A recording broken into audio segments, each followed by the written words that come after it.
Well, hello again there, everybody. It's time for us to talk about Woodrow Wilson, probably the most important of the progressive presidents. And that pains my soul because I'm a real Teddy Roosevelt fan. And I'm kind of partial to any president that gets stuck in a bathtub and William Howard Taft. But at the end of the day, history is one of those things where you try to find the relevance in it. And sometimes it's a little difficult, and other times it's very easy. And in looking at Woodrow Wilson, it becomes extremely easy, especially with the announcement that I posted just a little bit ago, where the Department of Justice is trying to throw an antitrust suit on Google, says it's too big, too powerful, which is very similar to what you're going to get out of these progressive presidents. But Woodrow Wilson, the things that go on during his administration, such as the income tax and the direct election of senators, and at the end of it, the ability of women to have the right to vote, has far-reaching impacts that, to this day. And then when we still deal with World War I here next week, you're going to find some of that foreign policy is going to be playing out with us to this very day. So when we look at old Woodrow Wilson, he's a man of a bunch of different contradictions. And when you look at his background and whatnot, you find out why. And so we're going to start with rise for just a minute. One of the first things is you talk about his family background. You have to. The book tells you he was born in Staunton, Virginia, which he was. But that's not the important part. His father was a Presbyterian minister, and during Sherman's march through Georgia, he quite literally saw Sherman's army march through his front yard. And that has an impact on him for the rest of his life. The man is a classic paradox. He is a Southerner in so many ways, both good and bad. Then he's the child of a minister. And so you get this strange little mix. So here you got this guy who's a Southerner.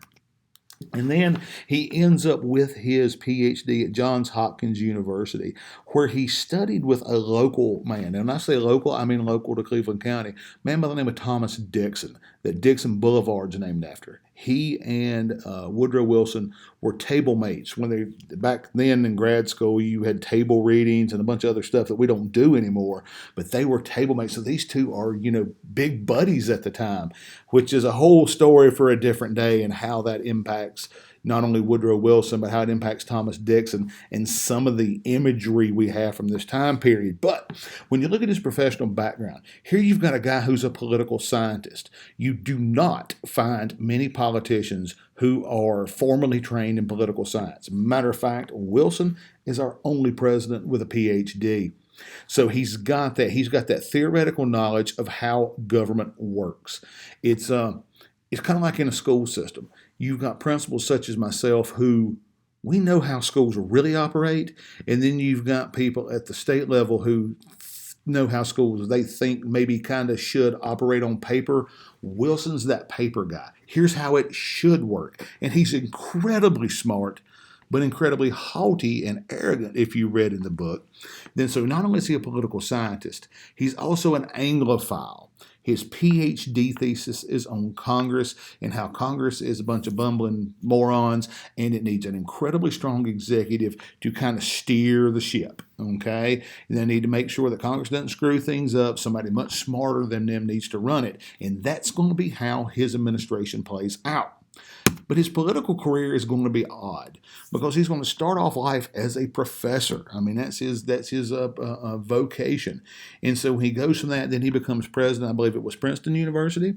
And when he gets to be the president at Princeton, he's running it the same way. And everybody knows if you're in a college long enough, there are some very, very bright people there. I mean, some of these professors are incredibly smart. They know more about their field than virtually anybody else. Now, I'm not among those, but you get that. And so you get people that are entrenched. And here comes Woodrow Wilson going, boom, we're going to run it like this. And if you don't like it, there's the highway, Jack. And he's going to butt heads. And eventually, after about 8 or 9 years, he's going to have to resign because he's just not being effective. So at that stage, he's well known enough that he moves into the political arena. And if you remember from the book, it talks about how there was some political machinery behind him. Okay.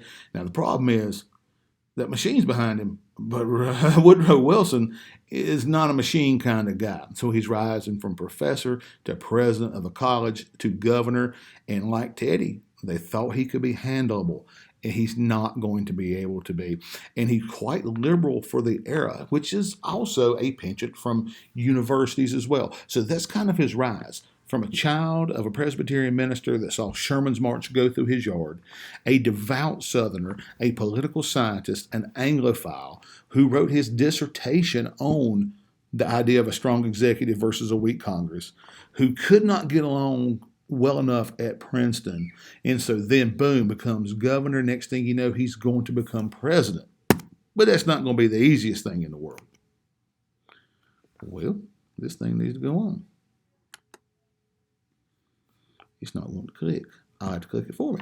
And there you see a picture of him in his scholarly robes. I mean, hey, he looks like a part and parcel to a 19th century academic. What you're going to get is really and truly the 1912 election. Now, I'll have a different lecture about that, so I'm trying not to get into too much detail here. Is going to be the Teddy Roosevelt versus Woody or Woodrow Wilson, and he would never have been known as Woody, but hey, whatever. He's not alive anymore, so we're going to do it.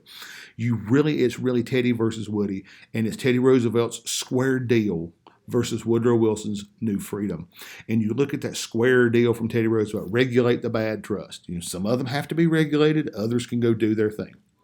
Then, but also if the government's going to regulate the big business, it has to protect it from unions and other extremists. So there's kind of a give and take in the Teddy Roosevelt world. And if you read, you saw where that kind of was an evolution over time. I mean, no politician stays an island unto themselves. They must evolve. And Teddy Roosevelt was no different. And neither is Woodrow Wilson. But you look at his New Freedom. Listen, we're going to reduce the tariff. We're going to reform banking and the money supply. We're going to beat up on the trust a little bit to protect the people. So when you look at it, it's a matter of gradation here and not wholesale difference. So you've got the very charismatic, very popular in some minds, Teddy Roosevelt, versus the scholarly and I don't even know what other word to describe him, Woodrow Wilson. And so when you get that election going, you look at 1912 and you see a couple of things here. You look at that solid South. Remember, Wilson's a Southerner. He's a Democrat and a Southerner, so they're going to vote for him just because of that D beside his name. Okay, then you throw in a bunch of socialists turning gears here, and then the Republican Party is going to split, and I'm going to deal with that in a different lecture. And so when that Republican Party splits between Teddy and Taft, all of a sudden it opens the road to the White House for Woodrow Wilson. So he becomes a minority president, meaning he did not get a majority of the popular vote. These days, that's a big old brouhaha with elections. Oh, they didn't win the popular vote. It does not matter. The electoral vote is what counts. Okay, so as we move through, we've got about 3 slides that are from this one. You remember Roosevelt said he was not going to serve a third term. And then all of a sudden, when he comes back from his African safari, he wants to. And the Republicans wouldn't nominate him. So he forms his own party, the Bull Moose Party. And so all of a sudden you see here George Washington looking at him. No, and that's kind of a problem for old Teddy Roosevelt. He said he wouldn't, then he did it anyway. We kind of expect politicians to do that today, but they did not expect it in 1912. Then you've got this one, you see Ohio. It says the mother of all of presidents. So many, the first of the country, it came from Virginia. They called it the Virginia dynasty. That's going to switch to Ohio with Grant. And all of a sudden you see here Taft on one side, Roosevelt on the other, Ohio trying to determine who the president's going to be, and Mama sitting there just mad. It's like with my twin boys. Sometimes I want to grab a black cat and just shake them. Not really, but sometimes maybe. Oh, this cartoon is really good too. How they're acting and how they're feeling. Nobody knew how this was going to turn out. I mean, it was unreal when all of a sudden you see somebody come in and split the Republican Party. Roosevelt really thought he had a shot at winning this thing because of his popularity. So if you look at how they're acting, how they feel, and I swear to you, Taft there looks like the guy from the Monopoly game, but that's just me. When you look at this one, and you look at those red, I mean, we usually associate red with a Republican now, but whatever. That red is actually the Democrat Wilson. And you look at that country, and it's like, boom. It's like red everywhere. Taft only wins like 2 states, Vermont and Utah. I mean, whatever. And you look at what Teddy Roosevelt did. His support is almost all in the North, with the exception of California. So you get 531 electoral votes total, and Woodrow Wilson gets 435 of them. And a lot of that's due to the winner-take-all system in these states, where it's like every electoral vote goes to the candidate that got one more vote popularly than anybody else. So it looks like a bloodbath right there. But you start looking at that popular vote, and you see Woodrow Wilson got, what is that, 42%, and Roosevelt got, what is it, right at 28%, and then you got Taft down there at 23%. So this is a very dividing election. But Wilson's going to come in, and then we all know that in August of 1914 that World War I breaks out, and that's going to change all of the calculus. But in the meantime, until America jumps in the spring of 1917, Woodrow Wilson is going to have a lot of major initiatives and issues to come up. Major initiatives and what might come up, and it's going to change the way the country operates. Take a look here for just a second. When you see him in the White House, what you've got going on there is his political philosophy, that strong executive and appeal straight to the people. That's not something you saw a lot of times. But you contrast that with his personality, being cold, very aloof, very intellectual. And look at that last bullet there, idealistic. He sees things in terms of black and white only. It's either right or it's wrong, or it's this or it's that. That is not a great thing in a politician. So, I am actually moving one slide behind. I'm one slide ahead of y'all. I am so sorry. You can see that right there. Let's look at that triple wall of privilege that Roosevelt's going to have. That triple wall is, first of all, is the tariff. Then it's banking. Then it's trust. And that tariff, he wants it lowered and replaces it with an income tax to replace that money. By lowering that tariff, it brings prices down for the average person. That's the idea.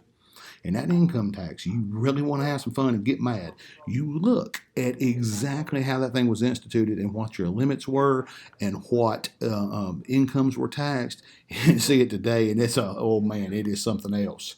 So this issue is still rearing its head to this day. We're looking at 200, I can't do math, 108 years later, and we're still arguing over the income tax. Well, then there's the banking idea. They want the banks to have public control. The money supply is the real big deal. Not just the banks, but the money supply. And so the Federal Reserve Act and the Federal Reserve banking system is developed under the Wilson administration in order to do that. So now you have public control over those kind of finances, over that money supply, and it can become very elastic. And with it becoming elastic, if times get hard, instead of being very deflationary, they can pump money into the economy in order to boost the amount you have in your pocket and to keep the economy going, much like the stimulus checks that the president ramrodded through back during the spring, or even the George Bush administration did back in the spring of 2009. So it's all designed to keep the economy moving rather than, kind of slide into not just a deep recession, but into a depression. We think of the Great Recession these days. It's nothing compared to a real depression. And we haven't had one since the 1930s. And then the last wall of privilege was that trust. And so what you'll find is the Federal Trade Commission, the Clayton Antitrust Act, all of these things are designed to give the government weapons in order to compete against big business and to make it work in a way that is a little bit more equitable. So that's part of the Wilsonian legacy in so many ways. I think that most people say that income tax was the one everybody hates the most, but with that lowered tariff and public control of the money supply and the federal government being able to deal effectively with big business, I'd say that's probably a positive of the Wilson administration. And so what happens next is, here's Woodrow Wilson is also an anti-imperialist to a degree. Roosevelt had that big stick diplomacy where it was like, we're going to send the American Navy and the American Armed Forces to do this, that, or the other. And Wilson's going to be like, nah, man, we're not doing all that.